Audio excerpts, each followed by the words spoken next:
Always like to do the recording thing in case it turns to mush on me. And that way we can sort of replay it later on. Just going to go in settings here and make sure that we are rocking live on the Knoxville page. Excellent. Wonder who's going to be on poll. Who will be the first one to get up there and comment? Oh, Lloyd Holter's up there. Aaron Myberg, Rodney Bleasener. I always find, Kerry, that I can always spot an American name when I see it. American names to me seem like American names. Do you find that sometimes you go, oh, that's definitely an American? And it's not being racist. They have names that are different to ours. You know what? When I first came to America, the name Randy just blew me away. I'm like, because, Australia, Randy meant, and then you come here and people are called Randy, and I couldn't get my head around it. I'm like, it's just such a normal name here, and people are like, "What are you laughing at?" I'm like, "But he's Randy." Well, I have some great friends in IMCA, and his name is Brett Root, and he was quite surprised when I explained to him that that's a verb in Australia as well, but they say root, so they get away with it not sounding like that. But you know yourself, when you first got to America, people say, "We're rooting for you, Kerry." If you're like, all right. I always thought they got the vans with Roto Rooter and the Rooter Man and all that stuff on it. I'm like, I still go, I still get a chuckle. So I'm glad we started on this note. Hello, everybody. Welcome to Wednesday Night Slide. We are here with the madman who is in his shop, and I'm noticing a very cool array of merch that is behind you. Some of it's old school. You got new stuff coming out, but I do dig the retro Ian Madsen shirt you got there, mate. Where'd you find that? I don't know, a couple of years ago, he dumped some shirts here in the office area at the front of our shop. I got like a little merch area, and I found it and it was sitting there. So I'm going to hang that up, and I don't know, just hang some old sort of merch stuff we had up in the background. I didn't know what else to do, so thought that might be a decent background. Yeah, sure is. And I just happen to be the biggest fan, so Well, that's the perfect reason to hang it there. I did have some people ask me today, how is Ian going? And you would know better than I, but I've been seeing some really positive things that he's doing in Sydney with his own media kind of program stuff, and he's getting right into counselling and helping people wherever he can. So it sounds like he's in a good place, Kerry. Yeah, I'm pretty happy to be one of the first customers for Panther Media. So Panther he's an Media. unbelievable writer. He's done 2 releases for us so far, and they're incredible. He's been racing really well. Been racing in Sydney a lot with Darren Wheeler, and I mean, he should have about 5 or 6 wins, but he keeps blowing a tire on the last few laps. But he's going really well, racing well, and I'm not sure. I think he enjoys living in Australia right now. So who knows? Yeah. I really think he more wants to live in Australia and follow his career with counselling and potentially just race. It's meant to be as fun and a hobby. Yeah, it's really cool to see him up and about and so positive. He ran the Easter Trail the other night, I think, and finished second in the Easter Trail, driving the DTM car, which is super cool to see him doing that. So I really want to get him on Speed Week, to be honest with you. So I'm going to be hitting him up soon. So explain why he called it Panther Media, Kerry. Well, I don't know if you know, but we're from Western Sydney, and we're very close to the Penrith Panthers Football Club. And the Penrith Panthers rugby league team has just dominated the Australian Football League for about 4 or 5 years. So we've always been proud Panther fans, but we really are now. And I had the opportunity this year when I visited Australia to stop in and visit the Panthers and get a photo by all the trophies and premiership things. So everyone in Western Sydney is so proud of the Panthers. So it's really good to see. Yeah, absolutely. It's a bit like what the Patriots NFL team, it's kind of what they're doing. Okay, I can live with that. I show as many American friends as I can State of Origin, some of the big hits of State of Origin, and I try to explain what mate against mate, state against state means. Kerry, what for Americans, how would you describe State of Origin Rugby League? You know what? It'd be like Pella versus Knoxville. It's, we're in the same county, but, we're on different sides of the dam. So, we're just, if we were playing football, you want to hurt them. I mean, that's what it's like. I mean, you just want to assert your dominance. It means everything. Yeah, especially as watching all them state of origin games over the years. Like, I was a proud Blues, obviously. So, you were in every tackle and you felt every hit. It was incredible.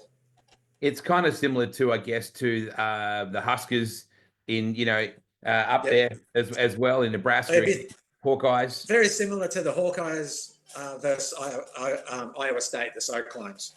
Yeah, very similar. They play once a year, so very similar to that. With that stuff's intense, but state of origin, that's 100% intensity. You need to Google it, folks. Just type in state of origin rugby league, and even type in big hits or big fights, and you'll notice there's no helmets, there's no padding, there's just a set of rundle mauls and your fists.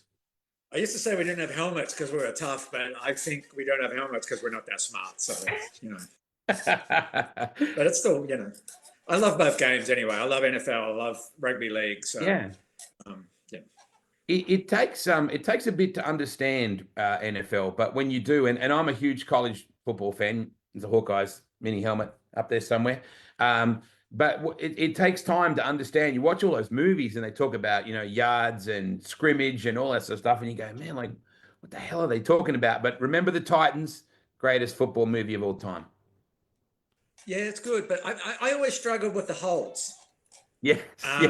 That's I got the easy stuff like the downs and all that, but it was the holding. That's the stuff that always did my head in. But I originally, when I first came here, I've decided I needed to go up to the local expert bar and hang out and watch football with all the local experts. And I think that made it even harder. So once I just stayed at home and watched the games, I kind of started to get my head around it. And the more you get into it, the more you just love NFL.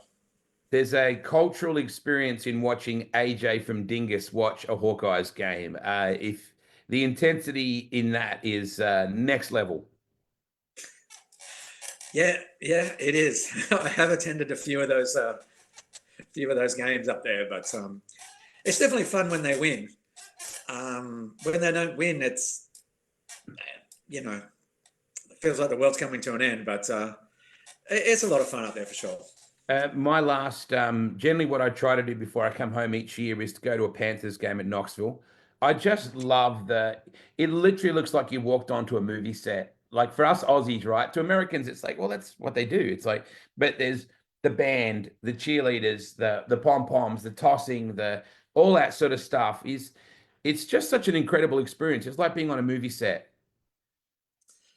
I haven't been to the Panthers game, ironically, but it's just, I watched from afar. But when we played school sport, it was just, it wasn't even a tumbleweed watching, and the level of interest or level of support that Americans do for school sport for everybody, just not for football, but soccer, volleyball, you name it, is just incredible. And then you're like, gee, like no wonder all the Americans are so good at sport. Like they just sort of just flowed into it from such an early age, and the system and the whole thing is incredible.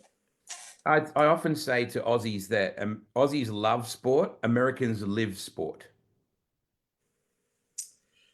Yeah, that's fair. Yep. And from such an early age over here, like it just, and there's college, obviously scholarships involved. And if you're any good, it's just, like for me, I never even got to race a sprint car until I was 19 or 20, and those kids are like 8 years old when they're already on a path to whatever they're doing is, a big shock, was a big shock. Yeah. Driver tutor here for a second. Amelia Eisenshank is tuned in. I'm sure you know very well who Amelia is, and her amazing sister as well. The Eisenshank girls, Layla and Amelia, are going to be at some point racing at Knoxville. Obviously, Uncle Donnie is going to make sure that he manages the situation very carefully. What advice would you give those girls and anyone that's racing at Knoxville for the first time? And take me back to the very first lap you did at Knoxville and what you might have done wrong.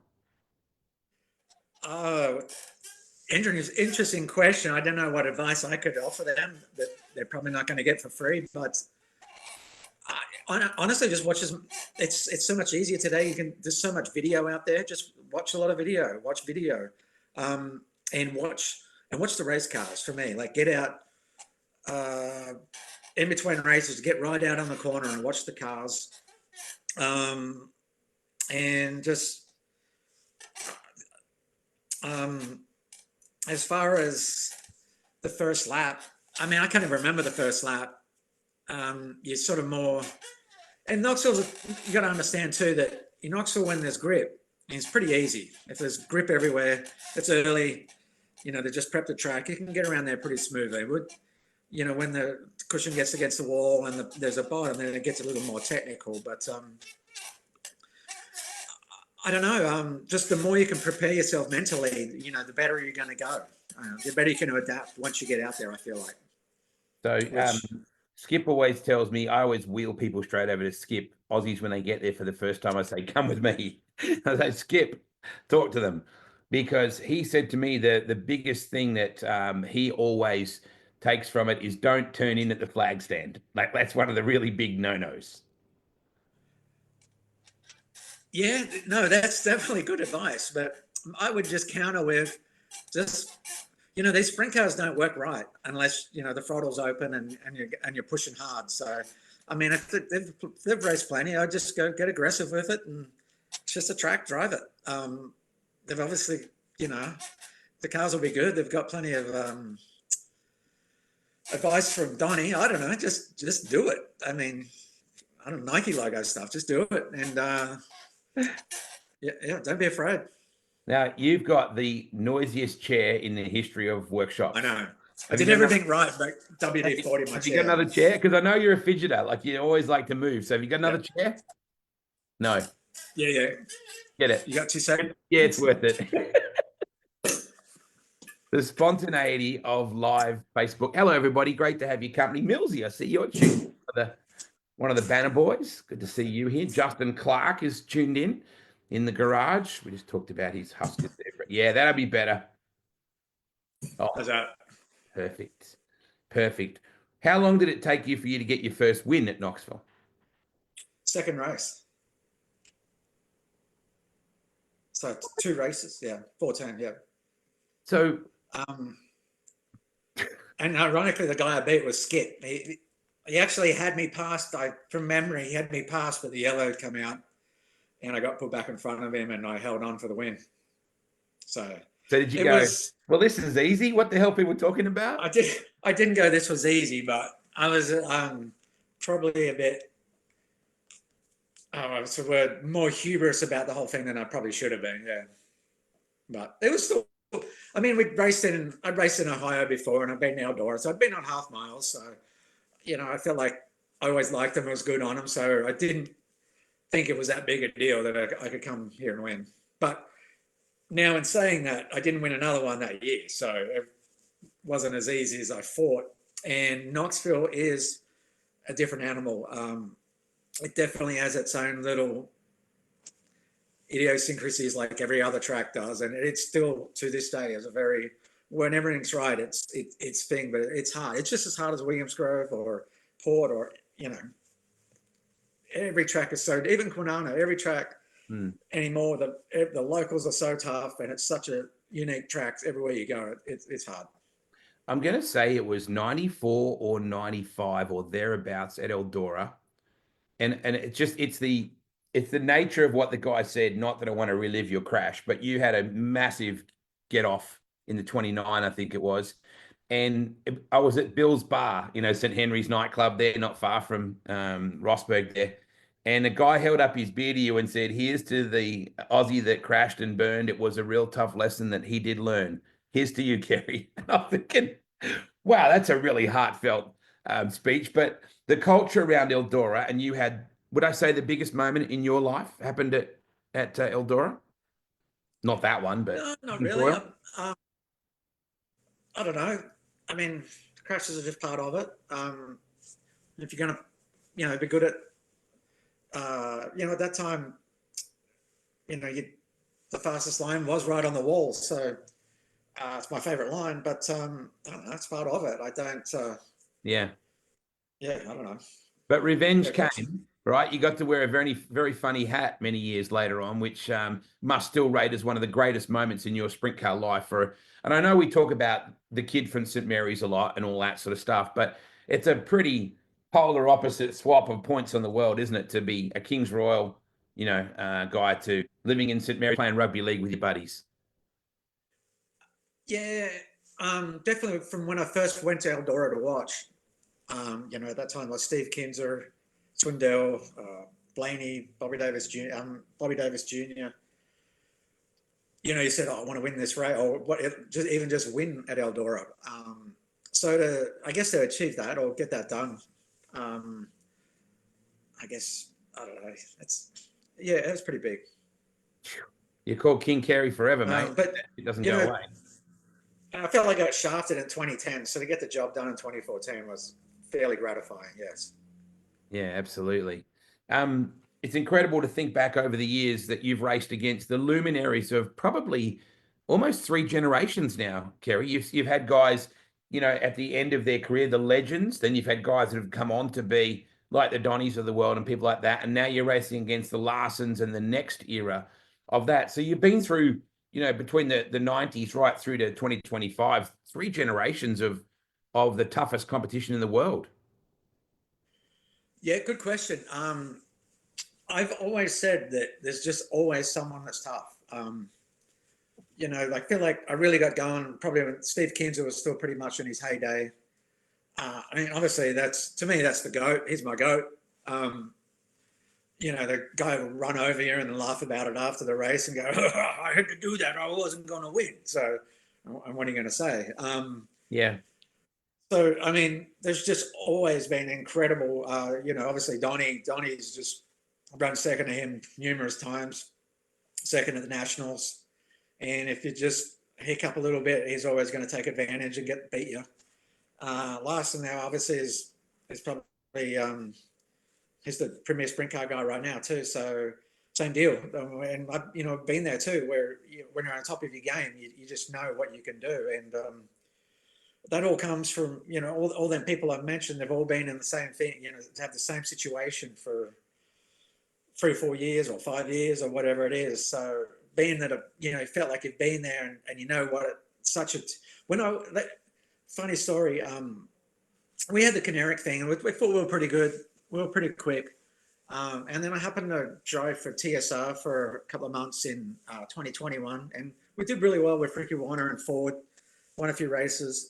And the organization was unbelievable. You were just a driver, they had just so many people. Like how I was like a Caneric, like how the hell were we ever going to beat TSR? So all them guys, when everyone's at the top, have such an organization behind it. And it's not. When you're not as quick as you should be sometimes, you don't put your head down because you just got to keep working and just keep building and everything's achievable. Kerry, how do you go from... I sort of digressed there, but... No, I love the way the stuff you talk about. That's why we're doing it. How do you go from being a guy that's had to wrench on his own deal, drive the truck, load the thing up, all that sort of stuff, to suddenly you are in a Caneric, suddenly you are in a TSR situation? Is it like, well, Kerry, just go and sell your T-shirts or go and get some sleep or go and have a beer? Is it hard at some points to take your hands off that feeling of responsibility for the car? Yes and no. When you are in a great team, you normally need to worry about what shock's on the car, or are we going to go wash the car tonight, or how they're getting there, or your job as the driver, you just do whatever you need to do to be fit and ready to go. If that's what you want to do, merch, so be it. But and then when you're doing that, you're just preparing better. You're watching more film. You're analyzing your own performance better. You're actually arming your own brain with better information that pertains to when you go to drive that sprint car. To just you do your job, and that's because usually in those great teams, there's you've got a great crew chief and your second guy is good. Everyone's great in that organization. You've got engine builders right there. So you don't have to worry about how the engine's fueled or what shocks we've got on. When you're more of a hands-on man, suddenly you're like, oh, I'm delving into the shocks. What's the air right now? Do I need to change? You Yeah. know, make sure the motors feel correctly. So when you get into that, there's no doubt it probably detracts a little bit from the straight driving, and it's weird because you think because you've been through it, you're like, oh, I can do it, you know, and no, it does detract. So, but you know, you always got to make the best of the situation you're in, and I've always believed that, you know, if you're not in one of those teams, that you'd still just do the best you can with everything you've got, and you can still, you know, still beat anyone. You know, I feel like always been an underdog. I've always had that mentality. So, uh, any situation, nothing new for me. There's so many things I want to ask you, mate. You bring up things I think, oh, I want to ask him about that. Oh, I want to ask him about that. Ethan Gordon is tuned in at the moment, and so obviously is Justin Clark. There's some cultural differences between Australia and America with our racing, and one of them is the flagman's role. Now, Doug Clark and Justin were quite surprised when they came down to Australia to realize that the flagman is really just relaying the chief steward's starter call, right? Whereas flagman, like Doug used to make the calls, Justin makes the call on the start, so does Ethan. In Australia, that's very different, isn't it? A flagman is really just relaying the message. Good question. I mean, I don't know. I've been put back plenty of times from both, you know, from the Australian version and the US version. You know, that just comes down. You have to have a race director for what, like for a director, you want to call it the chief steward or the flag Yeah. man, has to be a race director. And at the end of the day, what they says go, and you know, if they're consistent, you figure it out pretty quickly. You know, it's Yeah. pretty easy. I love when everything's black, you know, like simple. Yeah. Yeah, which our primary cause rule is something very different to American racing. Excellent thing. I think it's time over here they start bringing that primary cause rule Do back you in. really? Do you really? Absolutely. Yeah, I've been put back for it before, so especially All in right, so Australia. But let's you know, over explain here, that rule. like, Let's explain that. what? What is prime Okay. to Americans in particular? What is primary cause is the rule. Initially, in Australia, the primary cause rules means that if you are the primary cause of an accident, which would cause a yellow or a red light, you are then deemed responsible for that, and you are put to the rear. Whether And I you think stop in or not, today's, whether you stop or sorry, not, whether you stop or not, you're going to the yeah, back correct. deemed to be the problem. Yes.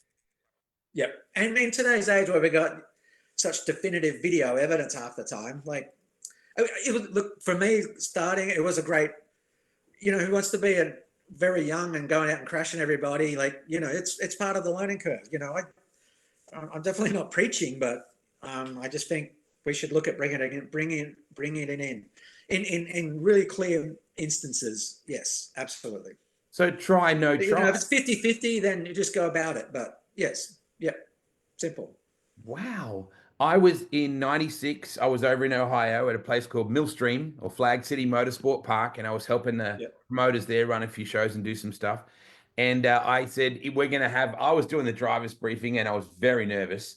And I'm pretty sure you guys were there. I think Rhino was there as well. And there was a bunch of people there. But I remember talking about the primary cause, and I hear this voice down the back at the driver's meeting go, another chicken shit Australian rule. And I look over and it was Jack Hewitt. And I was like, oh God, oh God, maybe we won't do that. So it's interesting to hear you come full circle on that, because the black or white of it is gone now. You have to, like, and here's a good example. Brad Sweet and Tasker last week.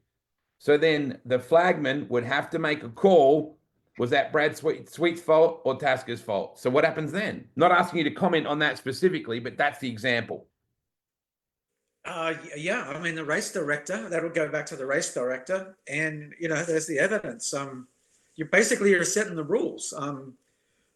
You know, is that I don't know. Like, it's just right. I'm not commenting on that particular situation because No, no. it's racing. Like, weird stuff happens, and we've all been at fault. You know, so, and we've all been on the receiving end too. But I don't know. I think it's, and where we're at, you know, we can't go fight it. It can't have guys rolling around in the pits fighting anymore. Like, we're No. beyond that. So I feel like, you know, if there's some sort of penalty in egregious situations, that wouldn't be the end of the world.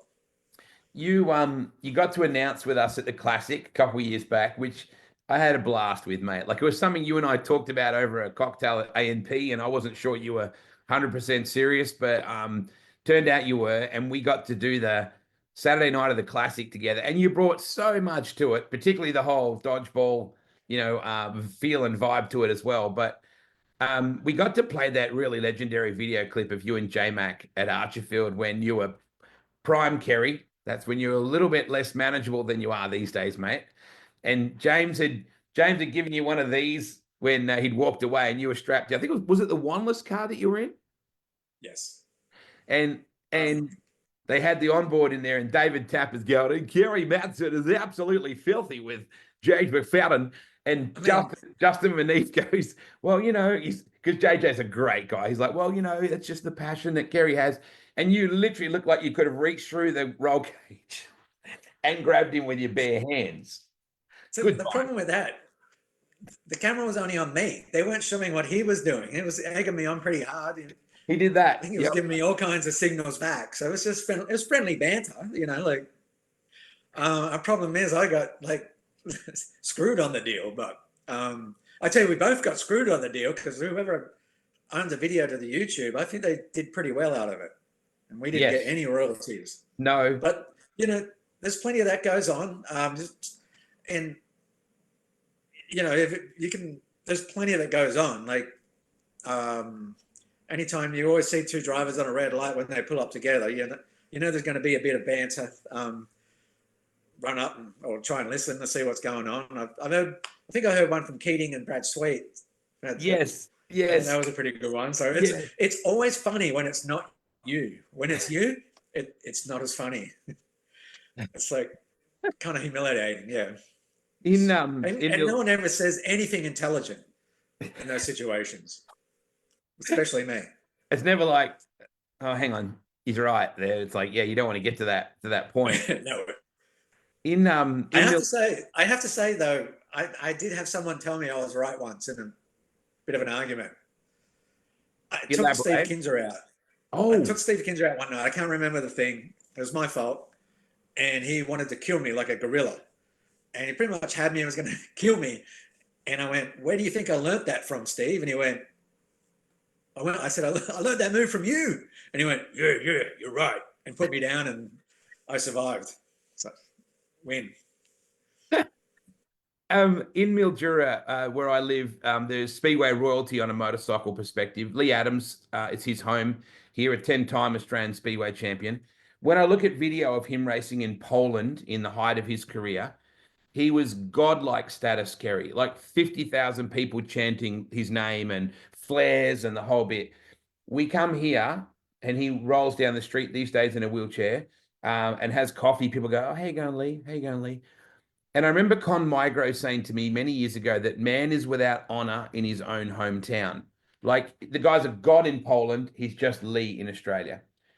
I don't know that Aussies understand fully until they go to America the way that you're revered and I know you wouldn't be comfortable with this, but I don't care. How much you're revered in America. It's not until you come home, people go, oh yeah, cool, Kerry's back. But they don't understand the difference in the intensity and what you've been doing for so many years. Is that something that you're proud of, Kerry? Or is it this is what I got to do every day, so I'm doing it? I feel like you said, just what I got to do every day. I always tell people, get into sprint car racing or dirt track racing because you like it. Don't really expect too much out of it, too much back from it, because it won't give it to you. So just the opportunity to do it. I've done it at a high level for a long time. I still love it. It's all I think about at night. It's all I think about when I get up. The current deal, I'm a VMR. I'm getting to run the deal. So come in every day, just get to work on the car every day, make stuff. So I still love everything about it. I feel like, when you get into that position of where I should get something in return, that's maybe when you could get a bit, what's the word? Yeah. Jaded maybe, or whatever. And I don't think I'll ever be there because I've never really thought, I don't really still think, I've never really been someone that's just thought they were bigger than the sport at any time or at any point. And always try to be pretty humble about it. Before we get to talk about the 55 in a minute, I want to bring up Peter Kraft. You've had a lot of car owners over the years, mate. Been very fortunate to drive for some people from one end of the spectrum to the other in terms of intensity, investment. Um, then you go to someone who's just a very gentle, humble person like others, and you drove for Pete. And I vividly remember he raced at Parramatta. He had the motor up deal, and he was, starting to work on a good little program, the bike biz, and I remember him coming to me and saying, "Please don't call him Madman. Please, I'm trying to settle him down. I'm trying to, smooth him off." What a tremendous influence he was on your career in a short space of time, mate. Yeah, looking back like that tenure there at Craft Diffs, we had to build the chassis ourselves, so it was a lot of hard work there. But it's probably one of my favourite periods of racing. You know, Craft Diffs were right near Parramatta Speedway, and I'm 15 minutes away. It's right where my home was, where I grew up. So looking back, like, probably didn't really appreciate how fantastic of a deal that was. I wish I'd stuck around there a little longer than I, did. But what a great deal, especially Richard Kraft and Peter Kraft. Yeah. Just, what a fantastic deal that was. I really enjoyed it. One of my favorite experiences with you, and I often bring it up, was the PlayStation promotion, where I think it was for Driver, wasn't it? Was it for the game Driver? I think so, yeah. So just for Aussies that weren't there and for Americans that don't know what we're talking about, there was a PlayStation game called Driver and a promotion, and the promoters of the game, or the owners of the game, wanted to do something at Parramatta with an old Cadillac, and your sprint car and a police car, and basically you were fat arming with no helmet on, rolling around on a caddy around Parramatta Speedway. Like, what an experience! So, ironically, do you remember I actually did a lap? I was supposed to do like a slow lap in a sprint car without a helmet on. I was like, man, I'll be right. Munched it, did a pretty quick lap with no helmet on. That was pretty sketchy. In hindsight, that was not intelligent, but I don't know. That's kind of the attitude. I don't know. Yeah. Wow. I thought it was cool. Because Parramatta didn't have a fence like it did, but not, it was like a Lernerville kind of thing, right? Where the track sort of laid off like Attica and place like that. And I remember you doing almost like a Brett Loadsman, like a jump jet, like coming off the turn 4 and launching the thing. And wow, anyway, I digress. You're in a I figured they wanted us to be like, do that stuff. So that's, Well, they did. I know. Their wish is my command, I guess. Good times though, man. Parramatta City Raceway was truly an iconic experience. I remember reading about it when I was in Perth, growing up as a kid. What's this Parramatta? Wow, the clay looks, because you saw all these pictures of helmets like caked in stuff, and you saw guys up on the back wheels, and just Terry Becker in the car all bound up and stuff like that. And that's the era too, in that early 90s, really, where you sort of cut your teeth, right? Starting to race that period with guys like Brooke and Fari and all that, and Braz in that sort of era as well. Yeah, you don't really realize how instrumental that that little time period was, because at the time we're all pretty young, and they started the fastest cars in the back, so you always had to race from the back, and you hated it at the time because it diminished your chances of winning or even running a podium.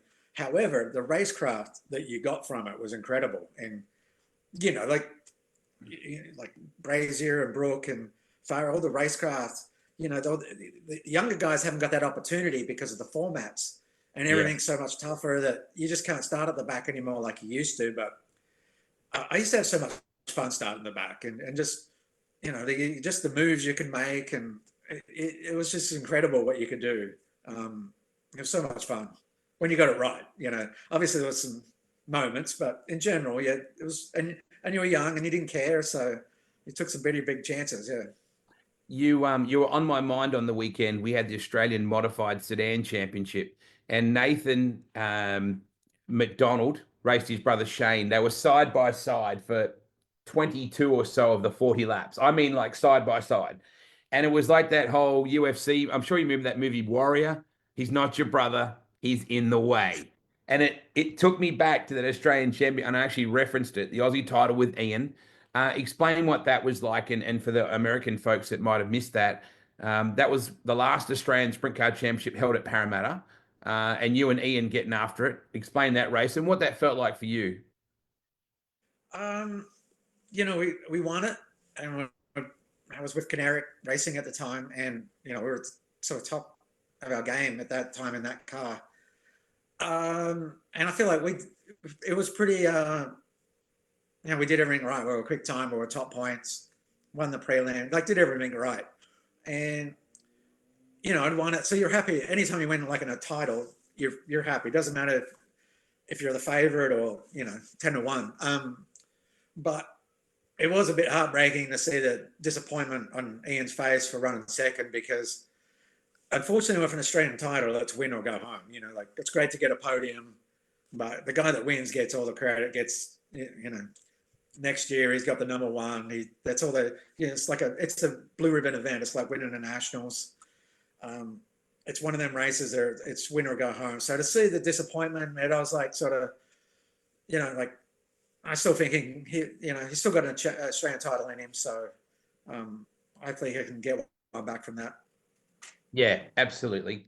Craig Cormack. And then I guess on top of that, to do it, when we started racing at Parramatta City Raceway, and I had, everyone that's ever helped me from a race car there, that sort of Sydney network of sprint car racing, guys that got me started, Ivan Walker and, Crafts, and just all them people there, and to do it right. I had my uncle there at the time, which meant a lot to me. So that was pretty special. Wow, Ivan Walker. Wow, there would be a book.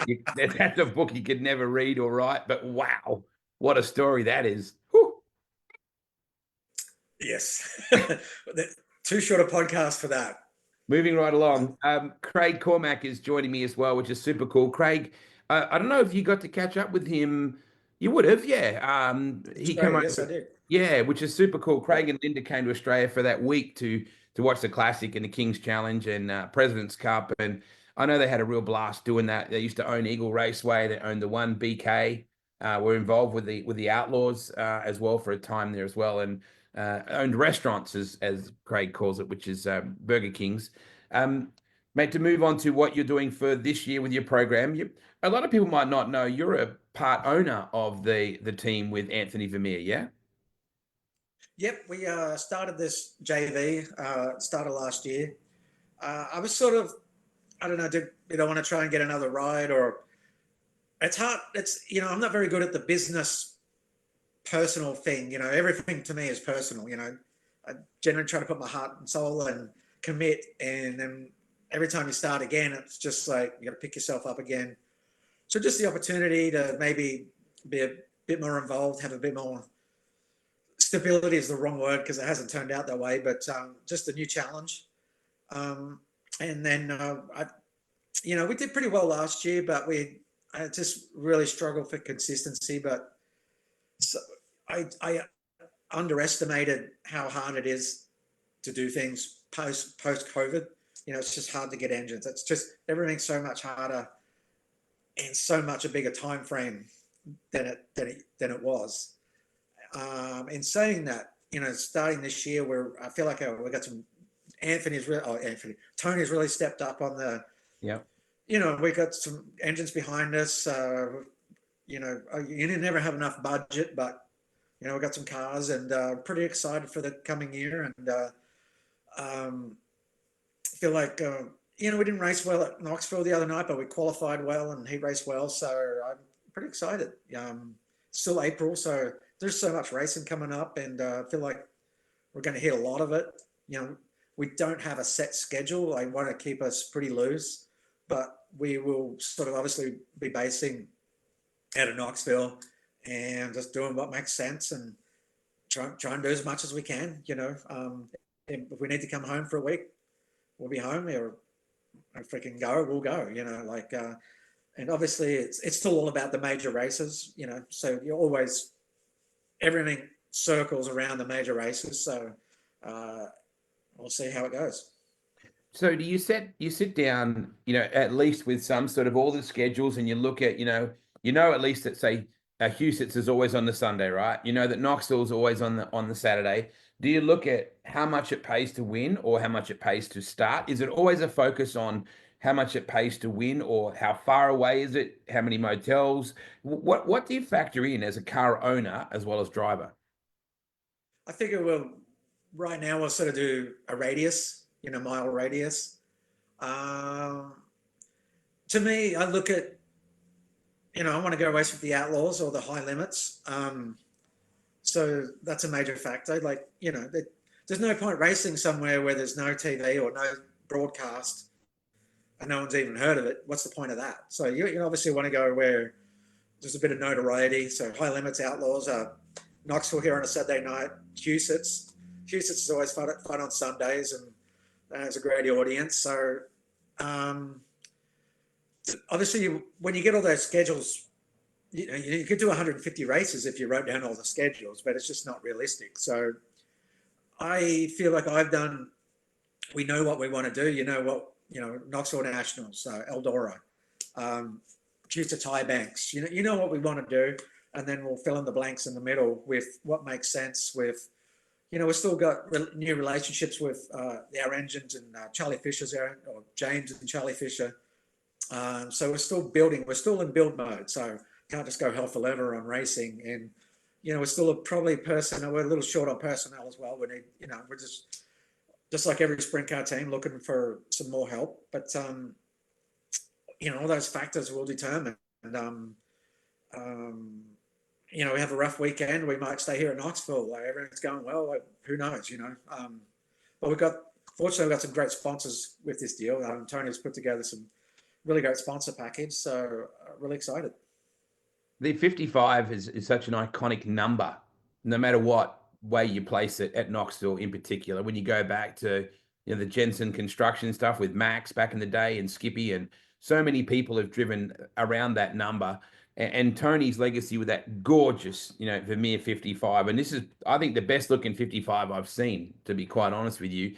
He's also invested, with a 2-car program. He's got his fingers in a lot of pies, and with all the concrete stuff like that they work on. He's very invested in the sport, isn't he? Yeah, he loves it. I mean, we bought, I think, don't correct, I'm not sure, but I believe he bought the 55 originally about 01, maybe 2001. So he's had a sprint car ever since then. So, he's done it for a long time. So anyone that's been around the sport, and especially sprint car racing that long, obviously you do it because you love it. And he's definitely not a glory owner that's, was going to stand up in front of everyone and go, look at me, I own a sprint car. He definitely seems to do it for the right reasons. And just been involved the last few years, I feel like he's definitely got a better understanding, what modern sprint car days, racing takes, which, we need motors, these things eat money, unfortunately. They run on money. So you got to have it. So kind of excited. I don't know. We'll see. Is there a base frame rate of what a car should cost to run, Kerry? Is there an idea that you have in your mind of, per night? Is there a rough figure of, is it 3 to 5? Has it gone up even more than that? If you don't tear up stuff, is there an idea, a baseline budget that teams should have? I mean, I know when you run with the Outlaws and High Limit, that steps it up, massively. But to go to Knoxville, where there's no diesel, you're just down the road, what's that look like? I think you're still going to realistically be in the 5,000 range at Knoxville. I mean, your motors, you're going to have, your motor is, let's just go, it's 1,500 per night to run a motor. If you just ratio out everything, it's pretty easy to get to that number. It's unavoidable. I don't know how we do it, but we do it. So yeah. But is there a favorite track you have in America for any reason? No, I don't. I have a lot of tracks that are in my top 5. I don't do favorites anymore. I just there's like a lot of tracks that are in my top 5 favorite tracks. Yeah, I remember. And that's, what's crazy about that? You can go to your most hated racetrack. Yes. And it's going to be the best night's racing, and you're going to win, or you get a podium, and you're like, this place is cool. And you can go to your favorite racetrack and it lays rubber, and you're like, what have they done? So that's why sprint car racing is so unique. But I just have like a lot, it's like my music thing. I have a lot of my favorite I have a lot of favorite bands and artists that are in my top five. You know, it's too hard to have a favorite. Brooke used to say to me that he never wanted to have a favorite track because if it turns to shit one night at your favorite track, then where are you left? You know, like it's like, so if you suddenly can't get a win there, then, you know, how does that affect what you do? The town of Knoxville, Kerry, I hope that people make more of an effort to get through the town when Nationals is on because there's probably an understanding or a thought process that North Lincoln and South Lincoln is the only part of Knoxville. There's like the racetrack, Dingus, the High V, Rib Shack, Pizza Hut, Mr. C, Miss D's. But there's a whole town inside the square, A&P pub, the Mexican restaurants, plural, the Chinese places. There's a lot more to Knoxville than just the racetrack, isn't it? Yeah, it's been great to see the last couple of years. Where was it on the Tuesday? Where they've done the thing at the square. It's actually been really good to see that they've done that. So, you know, the Nationals can benefit definitely the business community downtown better than it has. So, I've really, as a resident, I've really appreciated what they've done for that. Because it's been nice to go walk around the square. I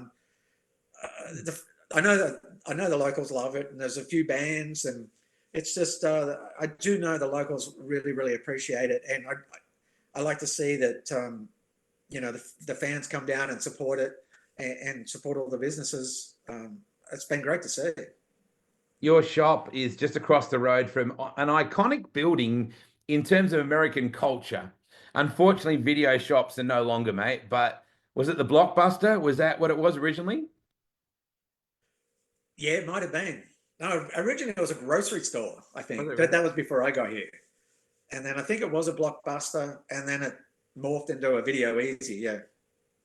Yeah, such an And then my shop's I'm across the road from it, and then we got an Anytime Fitness across the road from that. And then everyone looks at that building, you know, what a magic race shop that could be, but take deep pockets to turn that into something. But there's a really cool pizza shop just on the square there as well that always looks like a frat house to me. I always think like, is it Animal Fast House? Freddy's, yeah, I think you're thinking of Fast Freddy's. Yes. Yeah, it's got an incredible culture, the town of Knoxville. There's so much history there, and it's not just sprint car racing. It is the Panthers. It is that that can do small America and town sort of feeling and pride in the place that I do love it. It's a special. If you took the racetrack out, it'd be different, but it's the town and the people are what's special to me, mate. The way people treat you, the way that And they respond. The morning, how you going? The diners, all the diners. Like there must be 7 or 8 diners that are in yeah, town. and usually I'd say for you or like for anyone that comes here during the races, um, that oh, you're only here during the races.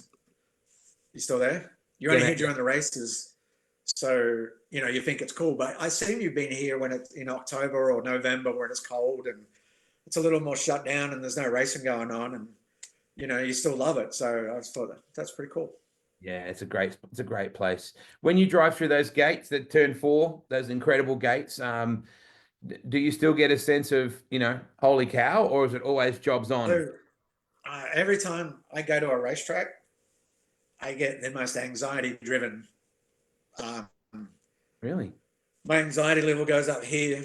My most hated thing about racing is standing in a pit line, not because pit pass line, not because I think I'm too good to stand in a pit pass line. Just my anxieties levels off, you know, because you're going to race and you're like, you know, how bad are we going to suck tonight? Or you know, can we do well? Yeah. And you go to racing people. It's just weird, and I still get that to this day. So I'm taking that as a good sign. So on race day, when you cruise through the gates, you're like, sort of shit. Here we go. It is pretty cool though that when you look up at that turn 4, that the arch, that massive gate opens up and the grandstand's right there, and the Avenue of Champions is right there, and the trade stall stuff's there, and there's literally 25,000, and you can feel that place just pumping and pulsing like it's and we started the last couple of years, Kerry, as you know, with putting the flags up on cars during the anthems, and I was really scared about that because you know Americans are so incredibly passionate about their anthem. It's like shut up, hat off, not a drop of noise. And I'd said to Jim and Jason and Tony and everybody involved in the committee that we work on for the Nationals, I think it could work. We love it in Australia. It's something that's very respectful, but I was very nervous. And now it seems like Americans have embraced Yeah. that. Yeah, I didn't realize you're nervous about that, but race fans are something else, and they appreciate it. They understand. So yeah, I didn't think that would be controversial, but I'm glad you did it because, like you said, the fans do appreciate it and they do love it. So obviously that'll be something that continues. Yeah, and honestly, it was when I got to do it once, and it was an honor to get to do it. Hey, shit, I'm the Aussie guy. That's cool. Yeah. Well, we know that because we've done it for so many years in Australia, right? It's a cultural thing for us to carry the flag. It's a and some people see it as like a distraction. Some people see it as a, I remember, one of your great car owners, back in the day, or Shane Cricky, who was Cricky Motorsport through Ryan these days. He would never carry the GoPro. It's one of those superstitious things. Are you a superstitious person? No, I'm not. The only way I'm superstitious about a GoPro is if they release the footage without me knowing, especially if I've had an altercation, if J-Mac was around. No, I'm not. I'm not superstitious at all. I don't really care about GoPros anymore or flags. I think everyone was when they start racing. Like it's just, like, oh, you had a good night, do that, do this. But I think over a period of time when you're racing, after you realize that you just can't be, you can't. You just don't have time to be superstitious. So Yeah. red suits, black suits, any of that. Who cares? Like, the more you do, the better deal you're in, the more your team is better, and the harder you work. Suddenly, you don't have to worry about superstitions. There's such a Probably the biggest. I mean, go on. the biggest, probably right now, I reckon the biggest thing a lot of guys would be superstitious about is about the pill draw. I'm like, the pill draw for qualifying orders, that's an intense deal. Yeah. And I'm terrible at it. I suck at pill draws, but so I always try to send somebody else for the pill draw. That would be really? my superstition. Always send somebody else for Oh, the pill draw. That way, when they get a bad one, you can blame them. see, If I do it, nobody. I can't imagine anything worse, Kerry, than you saying to me, "You go and do the pill draw for me, Wade." Because it's like, where did Wade go? He should have been here 20 minutes ago. I would be sitting at the AMP with a margarita going, I'm not telling the madman you just drew the last number. You can always tell how they drew by their demeanor on the return walk from the command center. So right there in the air, I'm like, try to change the subject or something. Like, how'd you go? This is educational for me on so many levels. There's a level of pride in the uniform at Knoxville Raceway. Anybody that wears the yellow or the blue or whichever the color of the shirt. A couple of years ago it was orange of all colors. But that extends to Wally and Jason Price when you first come into the venue. Justin, Doug, Ethan, John and Connie McCoy. In the office with Laura and Jim and Jason and Dave and everyone that's in that group. And upstairs, all the timing people and the people that film and the back gate people that run that part and the concessions, the checkered flag concession. There's such a pride in the uniform at that place. And that's what I love about Knoxville. And every year they invest back into the facility. Like, look at Turn 2 now. Like the Albor building is phenomenal, Kerry. Yeah, it is. I mean, you went, just when you come, first time you come to town, Wade, and you drive down or drive up Highway 14, Yes. and you see that building, it's like, holy shit. I mean, this is like my first thought was like, it's like driving past a football stadium, like a college, or it was incredible. I was like, holy crap, I really was. Yeah, it's incredible. People say a lot, I really want to go to Knoxville. I should go to Knoxville, right? Aussies. And I have Americans say, I really want to go to Australia. It's on my bucket list. Change the B to an F on bucket list, right? It's something you have to do. And you talk about Can the you pronounce that? bucket with an F. Okay. I know what you're going with that. So when you come off, is it 92, I think, and you get off the exit there that takes you past the cemetery on the right there. My favorite thing is to look to the left and see it in the distance, see the grandstand, the main straight grandstand, and then turn left. And then when you go past Scooters, my favorite coffee on the way, and see the flag. When you see that massive flag outside the joint, then Dingus is just there, and you just go, it just gives you goosebumps, mate. Yeah, I'm hearing you. Like, no, it does. I mean, look what happened to me. I come here to race for a summer, I think in '98 or '99, and I've never left. Been a resident, married my wife here, Tina. So yeah, it must do something because I'm still here. And it's important for me that I love competing, but I'm still a race fan too. So, I'm not going to race things forever. So to live in a town where that thing is always going to be, and I can still be part of it as a spectator or something like that, is going to be incredible. You had a great summer in Australia with the Diamond Bay team, Steve and Paul Stathy and Cam and everybody that do a great job with that beautifully turned out blue and black Maxim. I want to send a shout out to them for offering the opportunity for you to come and have a skid, because at the time you didn't really have anything on the radar in Australia, did you? No, it was pretty late come about. I think October. Yeah, Steve, the Diamond Bay, they've always had a fast race car. And funnily enough, I've spoken to Steve a little bit, but not a lot. And I'm like, I don't think he likes me. So I'm like, that's cool. And here I am, we raced together this year, and the old story, like, had a great time. Treated me well. We got really good, we weren't as quick as we wanted to be when we first started, but by the end, I felt like we were really, really good. We won races, podium. By the end, we were podium every night. Had a lot of speed.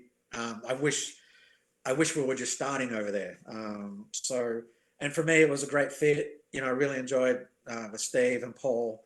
And the crew guys, which would be Cam, Josh, and Brady. They're all 18, 19 years old, and they think they're the in-betweeners, and they kind of are. Great So show. Great. I'm like, here I go. I've got my crew's the in-betweeners, and I got Steve. But what a deal. I really enjoyed it. We got really fast. Couldn't ask for anything better. Perfect timing for me. We are going to have several new additions at the Knoxville Nationals this year, and one of them is going to be like a Knoxville's Got Talent kind of thing, where it's almost like going to be a bit of a talent show, Kerry, where people can bring their skills to Blake and my sort of pre-show before Tony does the Tony Bockoven show. And we're hoping to have great singers and jugglers and things like that. And we're always looking for great prizes. And I'm thinking the ultimate prize could be doing the pill draw for Kerry Madsen. I mean, what an experience that would be for a fan. You know what? That is, that's actually brilliant. Like, I'm going to raffle off every night, like the lucky pill draw winner. Wow. I like it. We're going to do that? I was actually I thought even something like this, where I was going to do, I put like we probably go through 20, 30 tear-offs per night. And I'll put like a prize on one of the tear-offs, and a lucky fan can find the tear-off of a prize. They can come get a free shirt or something. But I like the pill draw thing better. That's good. That's a very interesting. I mean, you don't want to ride it across the tear-off like this. No, I like the pill draw. That's a great idea.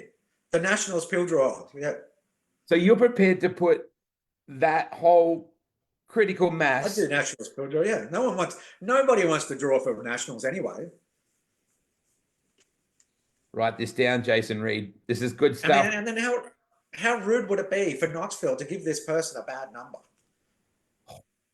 So that's where you're going with this. You talked about your anxiety earlier on, and then wanting to get on with it. How players now have the little micrometer that tells how many miles they ran during a game, and if we could do that with your push bike at Knoxville in particular, like, is that another? I mean, you want to keep an eye on the racetrack, but does it keep you moving and not thinking? Is that part of that? Yes, definitely. I mean, just walking or riding or doing anything. I think one time I had one of them on. I think it might have been Quinana or the Motorplex. I think I did like 7 miles just walking around. I can't stand still. Like, people. I'm standing at the racetrack and people go, "What are you looking at?" And I'm like, "Nothing. I just didn't want to be over there." I said, "I don't know what I'm looking at." Yeah. So there is a thing called RKF, resting Kerry face. I mean, you don't look like the most approachable dude on race night. You and Ian both share that incredible ability to have the RKF, where it's like just don't.